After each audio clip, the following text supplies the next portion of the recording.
Assalamualaikum warahmatullahi wabarakatuh. Kembali lagi di sini tentunya masih ingat dengan saya Muhammad Zakol Fikri dengan NIM mahasiswa 224110402126.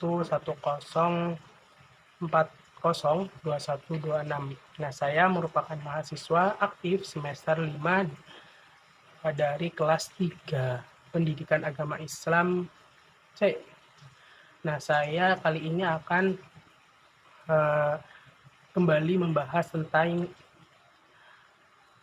mata kuliah saya, yaitu sumber pembelajaran PAI berbasis multimedia. Di sini saya mendapatkan beberapa pertanyaan yang akan saya jawab. Nah, sebelumnya kita mulai dengan bacaan bismillah dulu supaya kita lebih istiqomah. Bismillahirrahmanirrahim. Pertanyaan pertama yang akan saya bahas yaitu tentang jelaskan pertimbangan utama jika akan mengembangkan sumber pembelajaran PAI berbasis multimedia. Nah, pertimbangan utama yang akan saya terapkan ketika akan mengembangkan sumber pembelajaran PAI berbasis multimedia, tentunya kita harus tahu dulu bagaimana karakteristik dari peserta didik itu sendiri. Kemudian kita lihat dari potensi peserta didik itu juga ketika kita akan mengembangkan pembelajaran yang berbasis multimedia. Tentunya kita juga harus melihat sekitar peserta didik, apakah multimedia itu sudah dapat beroperasi, dapat kita kembangkan dengan optimal sebagaimana melihat kebutuhan-kebutuhan pada peserta didik itu sendiri. Memang jika kita lihat bahwa pengembangan multimedia berbasis pembelajaran itu tentu memang hal yang bagus dan tentu hal yang memang patut kita kembangkan, apalagi di era zaman sekarang guru dituntut untuk aktif dalam pembelajaran berbasis multimedia juga. Tapi kita harus lihat apakah hal tersebut dapat kita kembangkan pada potensi anak yang sesuai. Kita harus tahu apakah anak itu sudah memang mencukupi, memang butuh hal tersebut. Jadi ketika kita mengembangkan pembelajaran yang berbasis multimedia itu tidak harus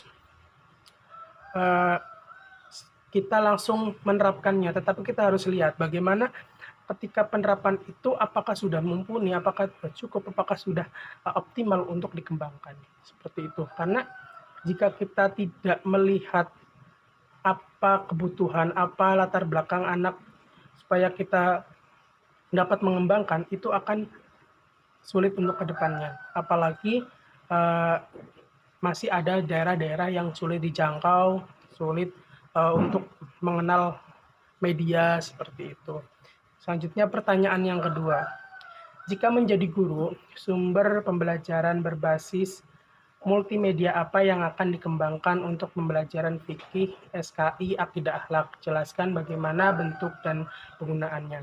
Tentu ketika saya sudah ditugaskan menjadi seorang guru, kita harus tahu dapat mengembangkan pembelajaran yang berbasis multimedia, karena kita tahu bahwa di era zaman sekarang itu multimedia sudah berkembang sangat pesat, sehingga memang guru diwajibkan atau diharuskan paham terhadap multimedia, dan juga kita harus bisa mengoperasikan, mengoptimalkan juga mempergunakan dalam proses pembelajaran.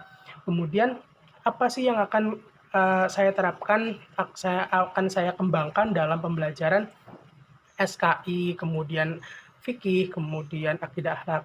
Nah, dari 3 pembelajaran ini tentunya kita tahu bahwa 3 pembelajaran ini kan ini berbasis multimedia. Ketika kita kembangkan berbasis multimedia itu, nah sedangkan latar belakang dari 3 materi ini adalah PAI.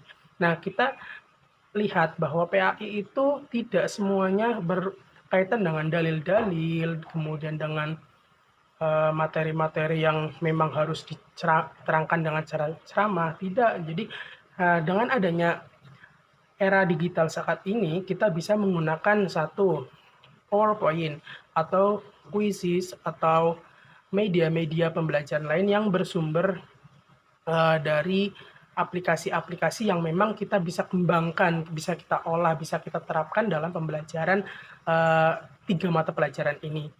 Memang ketika kita lihat apakah itu bisa berjalan dengan optimal, apakah itu bisa berjalan dengan baik ketika 3 pelajaran ini dikembangkan dengan sumber pembelajarannya yang berbasis multimedia, itu sangat optimal.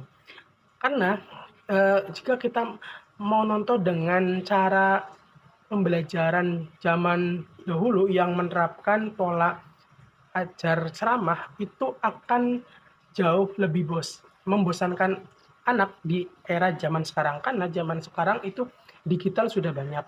Terus teknologi-teknologi yang itu sudah canggih, sudah berkembang, sudah banyak diterapkan di daerah saat ini. Jadi anak akan lebih aktif, anak akan lebih berkembang, anak akan lebih tidak merasa bosan ketika pelajaran itu dikembangkan dengan pembelajaran yang berbasis multimedia. Karena ketika kita tampilkan dengan misalnya menggunakan PowerPoint, kemudian di PowerPoint itu kita cantumkan materi, kemudian terdapat animasi yang ada sumber suaranya, ada sumber videonya atau gambar, terus dan lain sebagainya, maka anak itu akan jauh lebih aktif. Anak akan jauh tidak merasa bosan ketika kita belajar melihat apa yang kemudian mereka tangkap itu berdasarkan mata, bukan berdasarkan telinga.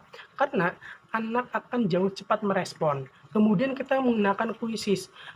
Anak dapat menggunakan kuisis dan jauh lebih aktif. Karena apa? Anak akan dituntut untuk berpikir cepat, karena kuisis itu kan bermodel pertanyaan-pertanyaan, maka anak akan cepat berpikir, oh ini ketika dapat pertanyaan dalam kuisis, oh ini jawabannya ini jawabannya ini, itu akan lebih cepat merespon.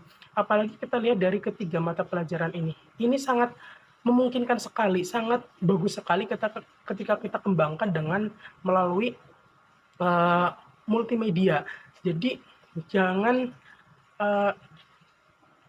melihat apakah saya mampu, apakah ini bagus dikembangkan. Tentu kalau misalnya melihatnya seperti itu, kita akan merasa terbebani. Guru akan merasa, saya belum mampu untuk mengembangkan pembelajaran ini melalui multimedia. Tetapi kita harus lihat semangat anak, semangat siswa gitu. Ketika kita sudah dituntut menjadi guru, kita harus ngajak semangat siswa untuk belajar, semangat siswa untuk termotivasi akan hal-hal yang memang mereka butuhkan. Maka dengan adanya penerapan multimedia pada 3 pembelajaran ini tentu sangat membantu, sangat merespon gitu.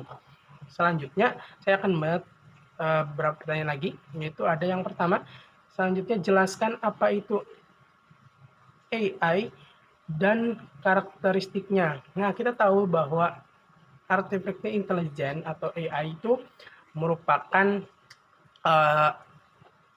kecerdasan buatan, di mana mereka ini merupakan hal komponen yang membantu komputer untuk merespon jauh lebih cepat, kemudian membantu pekerjaan-pekerjaan yang hampir sepemikiran dengan manusia, tetapi tidak seperti manusia gitu. Karena AI sendiri merupakan buatan gitu, sehingga itu memang yang dibutuhkan dalam penggunaan komputer karena akan jauh merespon lebih cepat, penggunaan lebih cepat, dapat menginformasikan secara cepat, kemudian secara umumnya juga memang AI sendiri bisa membantu ketika kita membutuhkan hal-hal yang kita tidak tahu. Kita bisa bertanya dengan AI, maka kita akan mendapatkan jawabannya. Selanjutnya, bagaimana pendapat Anda tentang AI yang digunakan dalam pengembangan sumber pembelajaran?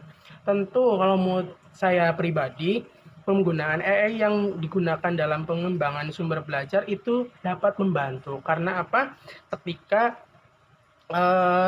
kita tidak tahu, ketika kita membutuhkan suatu, itu kita bisa menggunakan AI sendiri. Tetapi bukan berarti semua jawaban-jawaban dari pertanyaan-pertanyaan yang kita tidak tahu kita selalu menempatkan pada AI sendiri. Karena AI sendiri itu hanya media alat bantu untuk sumber pembelajaran saja. Karena sejatinya ketika anak siswa diberikan AI, maka ya sepatutnya mereka menggunakan secara wajarnya untuk mencari informasi-informasi.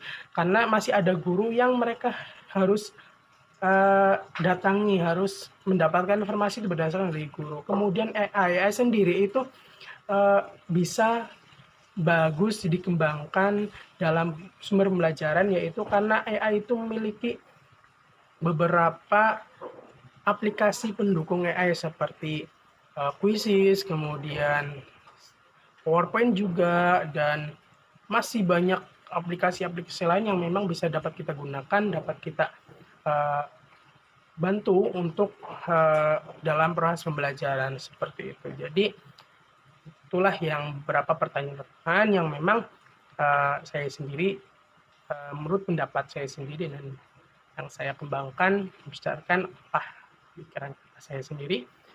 Mungkin itu yang dapat saya sampaikan. Terima kasih. Wassalamualaikum warahmatullahi wabarakatuh.